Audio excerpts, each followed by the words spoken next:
Hi, Gary Stearman. Time for another Prophecy Watchers update. Today's guest in studio, author, lecturer, Bill Salus. Hi, Bill. Hi, Gary. Good to see you. Listen, it's always great to see your smiling face here at Prophecy Watchers. And as usual, you are hard at work creating some new, you've got a new book in the works. Can't talk about it yet, but we will be very, very soon. And we have a whole Prophecy Watchers bookstore full of the things that Bill has written. I have here the Now Prophecies, the latest and hottest production from Bill Salus. And by the way, this is a book, this is a DVD. They both say the Now Prophecies. What does the word now mean to you? Well, it means now. And he talks about the things that are going on right now in the Middle East. And while we got you here, I want to talk about some of the things you've written about that are happening right now, like the Psalm 83 war, and like Brexit, all of the things that are happening in Europe. And then in a minute, I want to talk to you about Turkey and the crazy guy that's running this awful state of Turkey. Let's talk about Brexit first. Okay, yeah. Well, this is interesting. And, you know, when Brexit occurred, you had quite a few people thinking, well, see, here's a breakup of the potential revived Roman Empire. The European Union is going to unravel on some level or something like that. And the people who were mainly coming out on that were people who were thinking, see, now we're talking about a Muslim Antichrist, a shift toward Islam and that sort of thing. Right. I don't even see Britain in the revived Roman Empire. Now, they may ultimately get back in or whatever, but where I see Britain in Bible prophecy is in Ezekiel 38, verse 13. I see the merchants of Tarshish. There's more than likely, and I have a whole book, a chapter in the Now Prophecies dealing with this and the research I've done, pinpointing Britain as the merchants of Tarshish and America as their young lions, offshoots from them. So when I saw Britain exit out, to me it just showed how much closer Ezekiel 38 is really happening now. Now you've actually got one of the protesters in Ezekiel 38 with Sheba, Dedan, merchants of Tarshish and their young lions. Now you've got them out of the EU, and that's good. Now they're on their own, and the sun is setting on the British Empire. That's happened over the last 70, 80 years. And here they are protesting, not involved in the revived Roman Empire.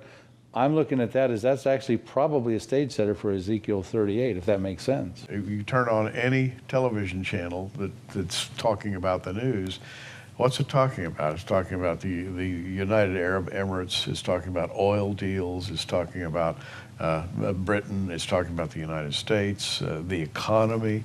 All that is tied together in a volatile way that suggests that we're really, really close to something. Yeah, and so, you just pretty much talked about, in that prophecy of Ezekiel 38 and 39, you have a very wealthy Israel, and you've got Russia's coming after that with its coalition, which includes Iran and Turkey, who are in the news. We'll talk about that. Yeah. But you have this group we just talked about, Sheba, Dedan, merchants of Tarshish, and the young lions, who seem to be simply protesting. And, I think the thing that is really important, and because what we're seeing with the relationships that Russia's got with Iran, with their nuclear program, even Turkey and Russia are starting to buddy up a little bit lately. Turkey and Israel are starting to buddy up a little bit. You've got, rightfully so, a lot of people thinking Ezekiel 38 and 39 is about to happen. And I believe it is about to happen, but I don't think the stage is appropriately set for it to happen next. Right now, I think it happens next after these Now Prophecies. And my concern is the people that are trying to jump the calendar forward and say Ezekiel 38 could be the next prophecy that happens in the timeline, they need to think about a couple things. One is Israel's not dwelling securely in the midst of the land without walls, bars, nor gates, and they can't dwell securely because they've got Arab enemies around them and terrorist populations within those countries that happen to be listed in Psalm 83. So we have to think, could Psalm 83 happen, and then set the stage for that? And to be quite honest with you, Ezekiel 38 may not likely be even a church age prophecy. It's, I say to my friends who are advocating Ezekiel 38 could be the next prophecy, I say, that prophecy, what if that happened after the rapture, right? You and I have had that conversation. Sure. If that happened after the rapture, it's not even a church age prophecy. If it's not a church age prophecy, yes, it's very significant, but why aren't we preparing people for the prophecies that actually could happen now in the church age? I mean, we may be raptured before anything happens, I understand. But there are certain things that could happen right now that have no preconditions. They can happen at the present time, and I don't think Ezekiel 38 and 39 is one of them. And the other thing I have a little difficulty with these guys that continue to talk Ezekiel 38, Ezekiel 38, and I think it's a very powerful and important prophecy. It's the prophecy the Lord's going to make his holy name known in, it says in Ezekiel 39:7. But the thing is, it's the most easily understood biblical prophecy probably in the whole Bible.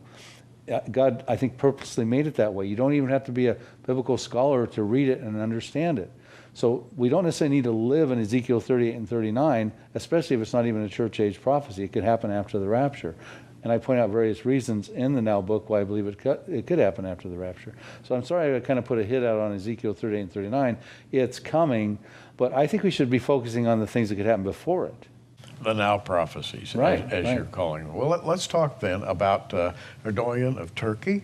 Let's talk about ISIS. Let's talk about Russia moving into Crimea, moving in toward Ukraine. Russia is inexorably moving toward the south and the southwest. And by the way, in league with Iran, Iran is now building medium range and long range ballistic missiles. Well, I mean, it's clear that Ezekiel 38 is racing at us like cloud cover. It's coming real quickly. And that means if that's got a few preconditions, like Israel dwelling securely without walls, bars, nor gates, the things that eliminate those conditions, the Psalm 83 Arab-Israeli war, the Jeremiah 49 prophecy with Elam, which you know, probably a nuclear-related prophecy, probably as relevant as any prophecy right now, those things have to be extremely clear. I mean, it's kind of like if you see at the mall the Christmas decorations going up, you realize, hey, well, Thanksgiving must be about to happen. So if we see Ezekiel 38 drawing really near, and it is drawing near, I mean, I will not deny that. It's coming. Well, then what about the things that precede that set the stage for that have to be fulfilled? Well, they're probably right upon us right now. And you're looking at a new way of interpreting Bible prophecy. Well, not necessarily new, but refined. Because as we get closer and closer, we've got to modify our traditional look at the timeline of events in the world and in the Middle East. And you're doing that, and we'll soon have a book out. And by the way, we'll be among the very first to carry that book when Bill puts it out, which I think is going to clarify a lot of the questions that exist right now. Yeah, it's one thing to understand Bible prophecies. Another very important thing is to put them in their right chronological order. Yes. So that it's not a clumsy fit. In fact, some people have said that's impossible. You know, God has written prophecy in such a way that you cannot pin things down to a date. You'll never really see the fine points. But you and I have talked about some things, and we're beginning to think we're very, very close to an event that we're all hoping for. Yeah, the rapture. Yeah. You know, the rapture happens, and we're pre-trib raptures. We believe it's imminent. It could happen at any given time. Sure. And then ultimately there is a tribulation period that follows for 7 years. And most of your viewers, of course, you're aware of that. But what we're trying to delineate from is the old traditional teaching that once the rapture happens, there's only 7 years left on the timeline. Folks, it's not the rapture that triggers the tribulation. It's the confirmation of the false covenant, Daniel 9, verse 27. So that means that there is a period of time that exists. I call it a post-rapture, pre-trib gap period, that it happens after the rapture but before the tribulation. What's in there? How long is that? That type of thing.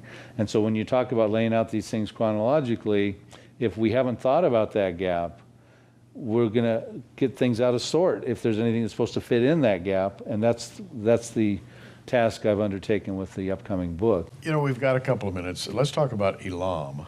Now, until you came along a few years ago, Elam was kind of in a dusty, dark corner of Bible prophecy. And you brought that word out and kind of laid it out in front of us. Elam being vitally connected with today's Iran. Elam is in modern-day Iran. When you look at a map of today's Iran, Persia is about 4/5 of the country, and to the west that hugs the Persian Gulf is Elam, separated by the Zagros mountain range. And they've always been distinctly different regions, but they are part of Iran today. And Jeremiah wrote about Elam, and his contemporary Ezekiel wrote about Persia. Persia's in Ezekiel 38 we were talking about, but Elam is not in Ezekiel 38. I think it's intentionally omitted because it's in its own prophecy that Jeremiah talks about. He wrote the prophecy about a decade before Ezekiel even wrote Ezekiel 38, and it appears to be dealing with Iran's nuclear program. And so that book, Nuclear Showdown in Iran, spells that out and talks about why that prophecy hasn't found its historical fulfillment and could very well be the very next prophecy on the prophetic timeline. You know, speaking of the prophetic timeline, world powers are shifting. We talked about Brexit. In America, there is a very, very crucial election, and I'm not going to get into politics here, but it's I think a highly clouded event. Our next election is different than previous presidential elections, and it forebodes what I would think of as instability in the near future. And instability is exactly what brings to pass Bible prophecy. So yeah, even in this country, we're getting very, very close to something. Well, absolutely. And, you know, in the Now Prophecies book, I have 3 chapters devoted toward America. And my concern is the decline of America. And why are we sitting on the sidelines, this powerful supernation in Ezekiel 38:13, if we're those young lions? Yeah. Why aren't we doing something to protect Israel with our commercial interests with Israel? Because there's merchants involved in that prophecy. And I'm concerned, dear viewers, that our country is on a steep decline, and we've said goodbye to God over the last 50 years by all the things we've done to straight arm him out of our society, with prayers out of the schools in the 60s and Bible reading out of the schools and abortions in 1973, and can't defend the Defense of Marriage Act in 2013, and now we've got approvals of homosexuality, same-sex marriages in 2015, Supreme Court decisions. You know, this is a time for Americans to be very concerned about their future. If you're a believer, go to your knees in prayer. Pray for God's mercy upon our blessed land. And I'm serious about that, and I know you believe that as well. Bill Salus, thanks for coming by. By the way, we have a whole Bill Salus section in our online bookstore.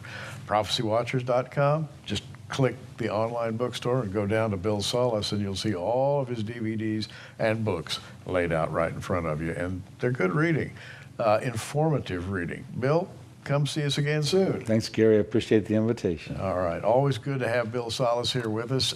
May the Lord bless you and yours, and keep watching. We are.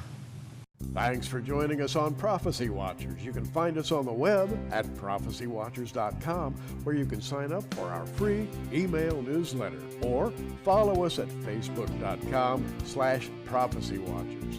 In the meantime, keep watching, everybody, and we'll see you soon.